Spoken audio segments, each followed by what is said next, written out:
Get Warrior Tough, Mental Training 101 with Andrew Wittman and Dutch Coleman. And now back to Andrew and Dutch. All right, we're back at it.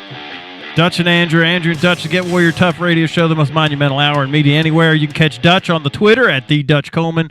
I'm at Warrior Tough PhD. The website is getwarriortough.com. All right, Dutch, we're talking about the single most valuable personality or character trait that is out there, and no downside to this. It's what science points to as the thing we should all strive for. Are you ready? Yes. Or should we just pump it till the next break? That's too much, right? Too much. All right, we should go now. All right, so Eric Barker in Time Magazine, he does as his source, he draws from a book called How Children Succeed, Grit, Curiosity, and the Hidden Power of Character. And so the research that he cites all points to the one trait to rule them all in terms of success, future success, career and personal, is, drumroll please, conscientiousness. The single most valuable personality or character trait is conscientiousness. And conscientiousness, Dutch, is the state of being thorough, mindful, and vigilant. You know, that's saying a lot too. So when people say, how can you pick just one? Well, if you think about the definition that you just put forth, it covers a lot of ground. It does cover a lot of ground. So if you can pick other things that you may feel are important, but this one covers so much that if you can master this and become conscientious, that you are taking care of a lot of things. You're filling in a lot of gaps in your personality. So I think that's why this can be the single most important one, and it's proven to be that, because you are, in fact, covering a lot of ground in a lot of areas with this one trait. Right, and we'll give you the numbers of how that bears out and why this is the single most valuable, because there's actually metrics and numbers of how they valued stuff. So being in a state of being thorough, a state of being mindful, of being vigilant, a desire to do a task well. This is part of my identity, Dutch. I'm a man of excellence, and that's really what conscientiousness is that we're always striving for excellence. Yeah, and you know, when you're talking about excellent, you know, what does that mean? And when you're talking about doing a task well, what does that mean? You know, it's not perfect. So here's the difference between conscientiousness and perfectionism, right? So a perfectionist is set up for failure because they're never happy, because you're not going to be perfect. Right. Someone who's conscientious, who strives for excellence, we strive to be perfect. I'll say we strive to hit the center of the bullseye, of the target. We try to make it, but see, if we only get, you know, on the 9 ring instead of that bullseye, if we're on the 9, the black, not in the 10 ring, that's still a really good shot, man. And right. And it doesn't shut me down. And I think that's it, where people need to hear that. It implies there's a desire to do that, right? So that means if you have the desire to do that, then that also implies that you're going to do the things that it takes to get there, right? You're going to be organized. You're going to be neat. You know, you're going to be efficient. You're going to think about all the things that come along with that in order to be that. So your desire is going to put you in that pocket where you need to be. The perfectionist is scary because when you don't reach it, it's a failure, right? Right. Like you have to be that when this is the desire to be that, which means I'm going to be always pointing in that direction, and I'm always going to be trending towards that. I'm going to be using all the tools that are going to keep me pointing in that direction, all the exercises that's going to keep me pointing in that direction. That desire will sustain you. That perfection or the perfectionist attitude will ultimately hurt you, because you're going to give yourself consequences when you don't reach that perfection, right? Right. And I think, and this is also the major difference between the perfectionist and the conscientious, or the person who strives for excellence, is the perfectionist is always looking at the results, and the results have to be perfect. Okay. So the conscientious, the person who strives for excellence, the conscientious one, is looking to flawlessly execute the process that brings forth the results, and they don't even worry. The results will take care of themselves. It's a byproduct of me doing the process with as flawlessly as possible. Whereas the perfectionist doesn't care about the process. They just look at the results. And to me, the perfectionist lacks the understanding of what's happening. They're bypassing all of what's happening in order to get that result, which becomes inherently meaningless, because if you don't hit that result, you're gaining nothing from the experience, the process, the journey, anything. When the desire, when you're being driven by the desire to do those things, you're being able to immerse yourself in all those other things, the experience, the journey, all the great things that come from even falling a little short. You were able to gain something. Say? We can't fail. We can only learn and grow.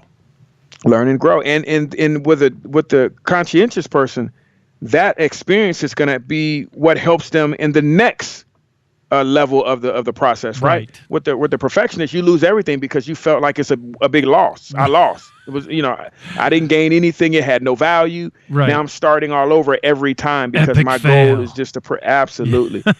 And the conscientious person is saying, oh man, they're taking value from that experience. Well, I was aiming for a 10. I got a 9.5, but you know what I learned during that 9.5? It's going to help me get to to still aim for that 10, but it's going to be the reason I'm 9.7, 9.8. Exactly. Inconsistent. All right. So here's some of the ways that the characteristic behaviors show up. Okay. So this is how it's manifested if you're conscientious, because people are like, what does that mean? So let's nail it down just a little tighter. Okay.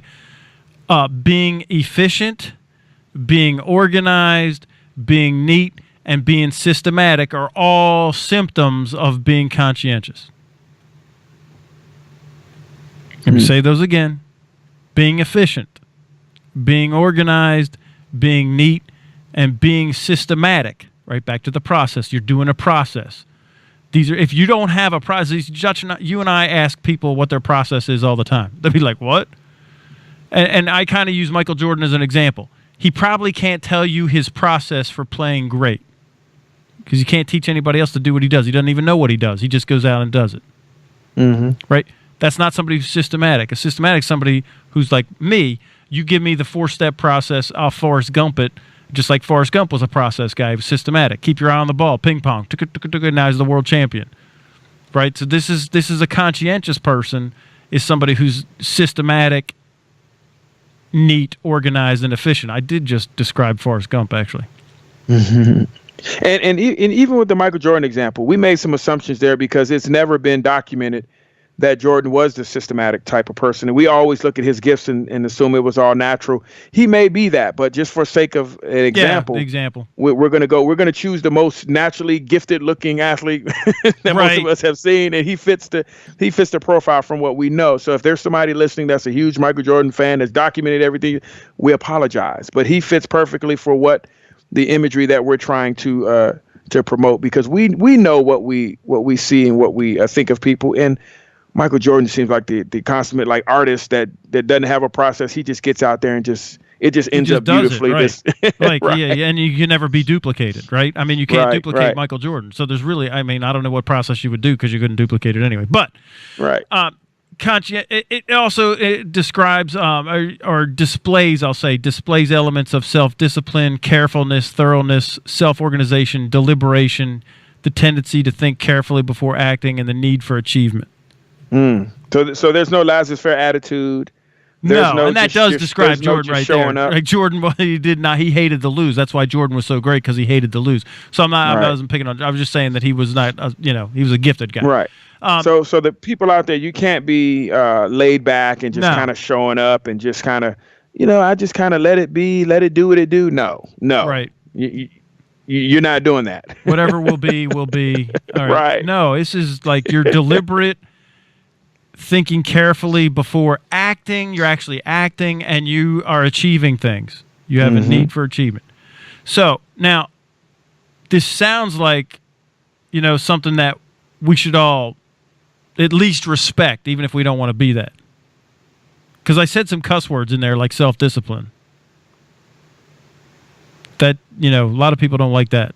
Mm-hmm. Thoroughness is another one. And what we mean from discipline, a lot of people they think about like chopping the tree down and the way the form and all that.